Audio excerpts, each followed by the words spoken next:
Bonjour à tous, je me présente, Laurine Lemoine.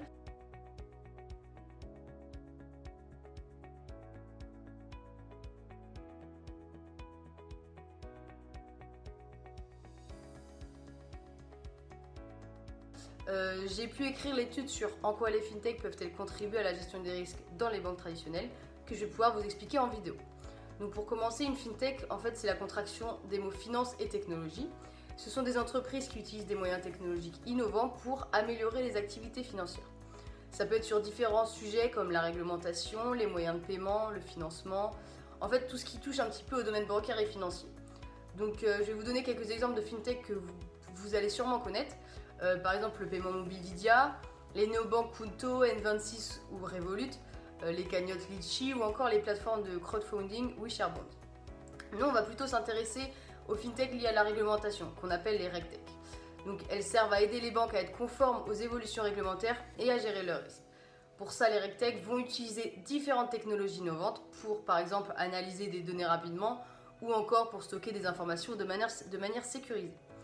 L'avantage des fintechs, c'est qu'elles sont très agiles et elles peuvent s'adapter rapidement à la réglementation ou même à l'évolution des technologies grâce à leur petite taille, contrairement aux banques qui sont beaucoup moins flexibles. Les banques ont donc tout intérêt à collaborer avec des fintechs pour se développer et faire face à la pression économique et à l'innovation permanente de la technologie. Donc en fait, les banques vont plutôt garantir la stabilité et la fiabilité, tandis que les fintechs apportent de l'agilité, de l'innovation et une expertise propre à chacune.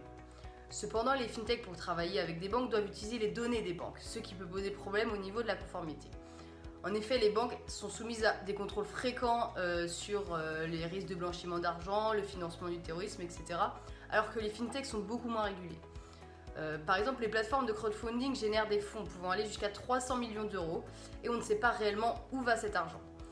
Par exemple, lors des attentats en 2016, Daesh avait utilisé une cagnotte en ligne, soi-disant humanitaire, afin de financer leur attentat et faire circuler leur argent facilement. Donc on se rend compte qu'il ne faut vraiment pas prendre ça à la légère. Autres risques liés au fintech, on peut aussi évoquer les cartes prépayées, la crypto-monnaie, les applications de transfert d'espèces qui sont des produits innovants mais qui favorisent l'anonymat et permettent d'échanger des fonds sans aucune trace et même parfois illégalement.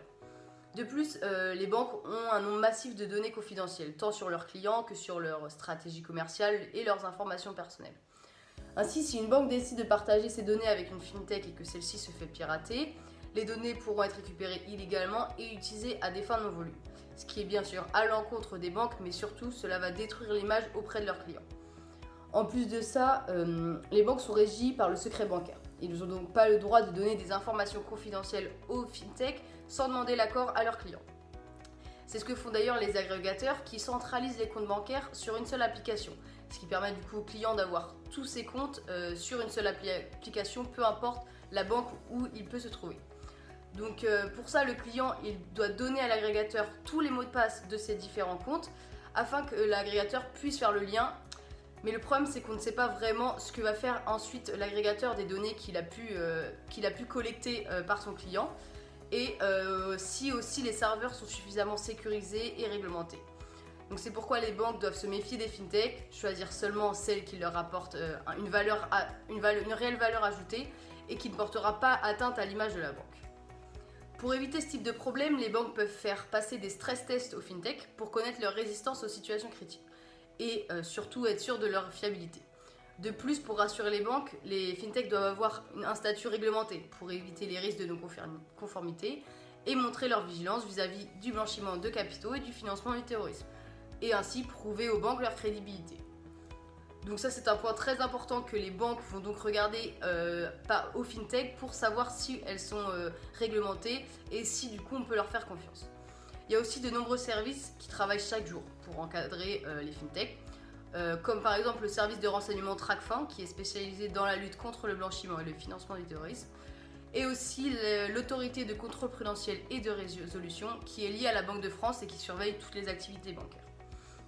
Donc pour conclure, les fintechs sont indispensables à l'évolution des établissements bancaires par leur expertise et leur pouvoir d'agilité et d'adaptation très importante.